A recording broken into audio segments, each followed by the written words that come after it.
welcome back. Thank you for joining me once again as we are preparing the house with a Dickens Christmas theme this year, and we have such a beautiful snowy backdrop for the beginning of this video today. It is such a rare event for us to get the amount of snow that we got, but especially on a day that I had planned to decorate. I was fighting a bit of the lighting, so you may notice shifting light. I also filmed this over several days throughout the video, but I mean, you can't really beat a gorgeous snowy backdrop for Christmas decorating. So I draped these two garlands going opposite directions. They're both 10-foot garlands from Trader Joe's, and I'm going to tie some ribbon on them. I feel like this is just so classic and looks really beautiful over this unique window that we have in our buffet nook.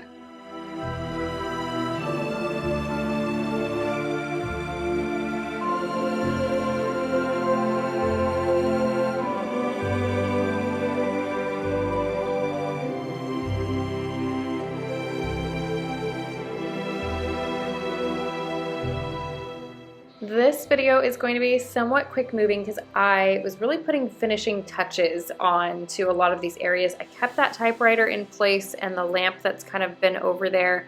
One of you recommended incorporating a letters to Santa along with the typewriter, which I love, and I want to get a piece of paper and use typewriter font that says Dear Santa. So that's the plan if I can get it done before Christmas, but it isn't in this video.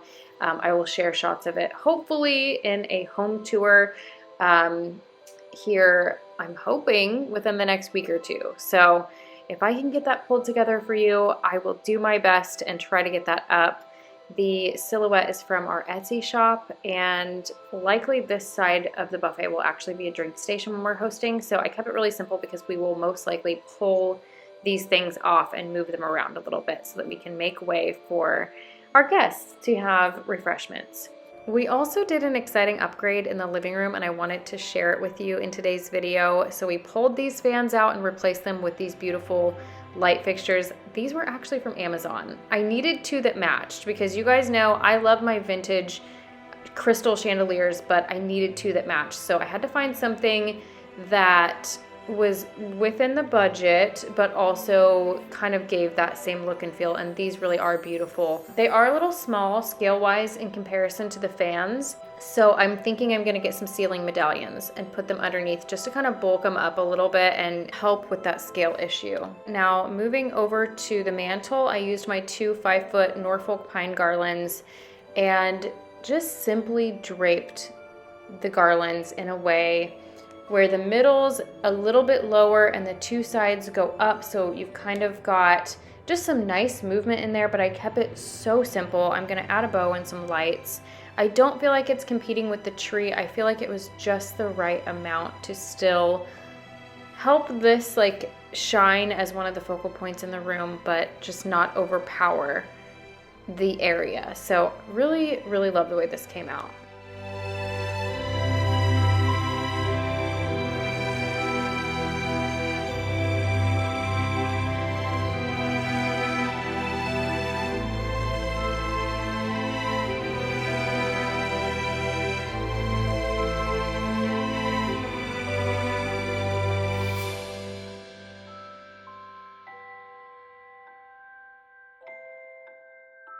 I decided to put the fern wreaths up on the French doors again this year, which is the exact same thing I did last year. I used the same ribbon and everything.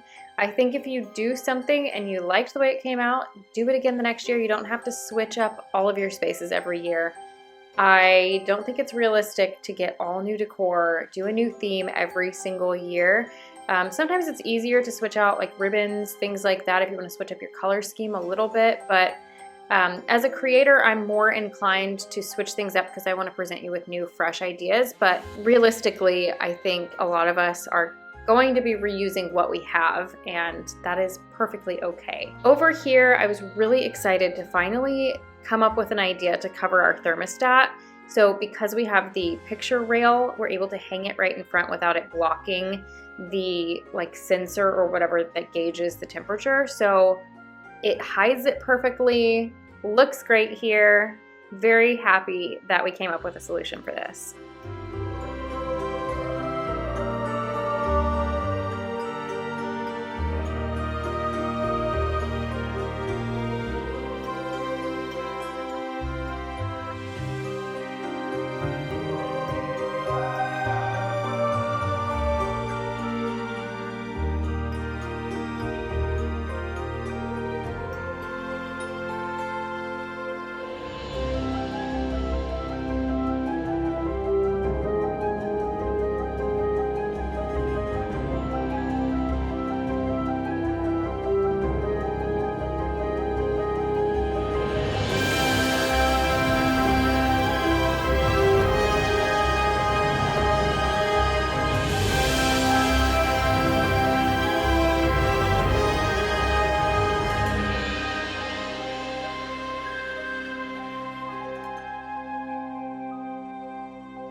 I would love to make pillows out of the fabric. If you watched the last one, you saw that I have this kind of like tapestry fabric. I would love to make pillows out of that. I'm not a sewer, so I don't know if I have enough fabric, but I do think a patterned pillow on the couch would be really nice. I'm just kind of using what I have already in the house.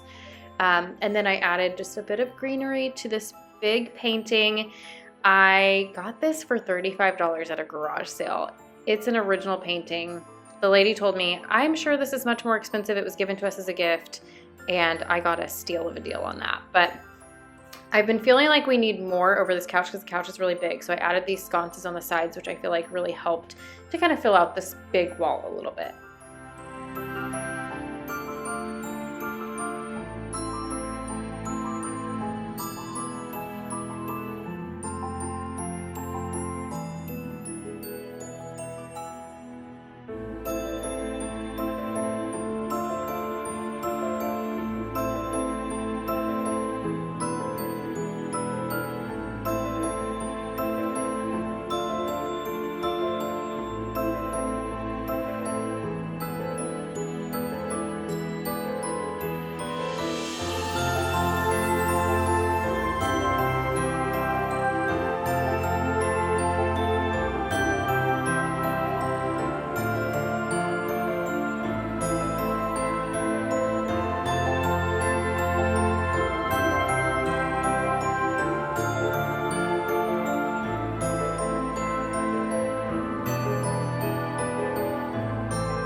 Because I used a couple of these candles over the couch, I need to get 2 more, so I'll have 5 over the piano. But moving into the hallway, I just wanted to add a couple of bows on these sconces in here. It's got a lot going on already with all the garlands in here, so I wanted to keep it really simple, but I love the brooms that I added in here for Halloween, and I didn't have anything else to go in place. If I would have had the vintage snowshoes, that would have been a great addition, but I thought putting some live greenery up here would kind of give it a winter feel. So I think I need some berries to put in the center of it, but I don't hate the way this came out. I feel like it was a good solution for not taking those down and giving it kind of a winter feel. Now, back in the dining room, I wanted to add this star garland. I love these for just like a whimsical touch. I got them on Amazon, and there's actually 3 stars sewn together, so you can fold them out and make them 3D. It's just such a simple way to add a little bit of magic to a corner.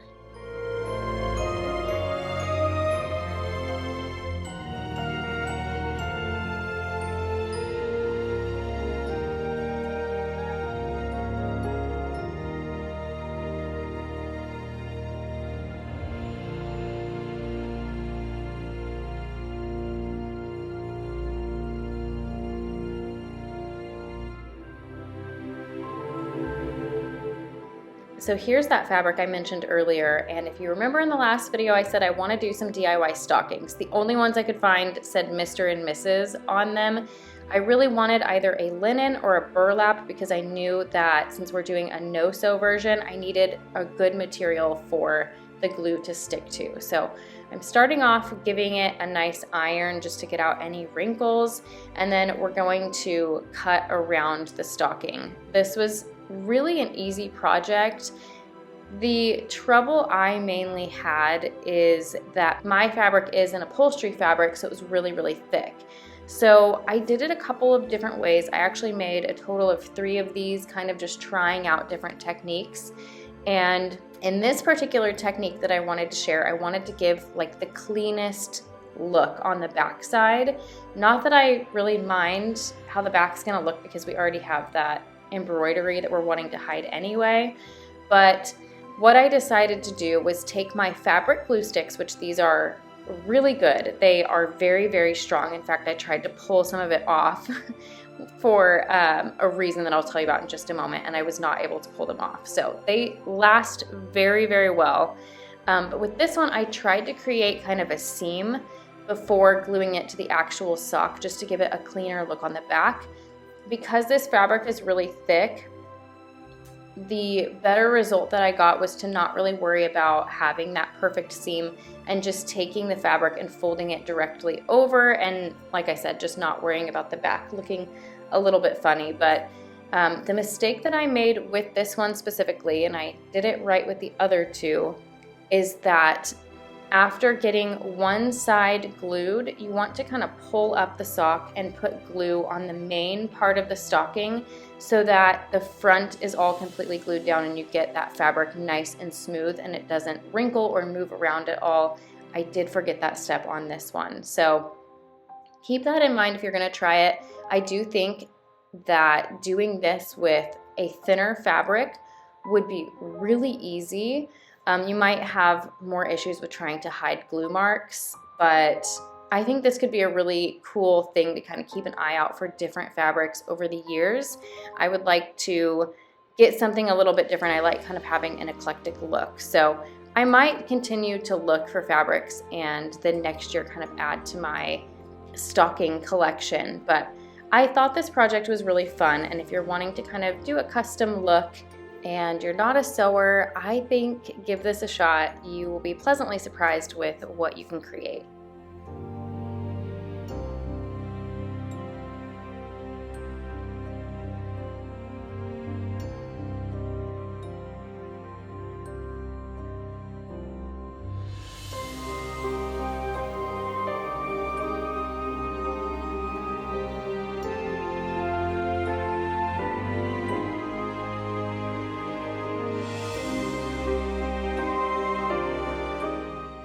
Now with the first one I did, I actually used this like cording on the side of it. I didn't do it to this one, but I wanted to kind of show you that this was another thing that I did. This helped to kind of hide some of the fraying on the first one that I did since I didn't do as clean of a seam. But there's so many different ways that you can do it to try to make it look, you know, like a more high-end stocking, and I think you could do it for relatively inexpensively. So I do like the eclectic look. Like I said, I wish I had another fabric to do loops in, so I'll probably make another one next year, but I wanted to keep the little plaid one for Jameson, even though I did make 3 of them because it's just too cute.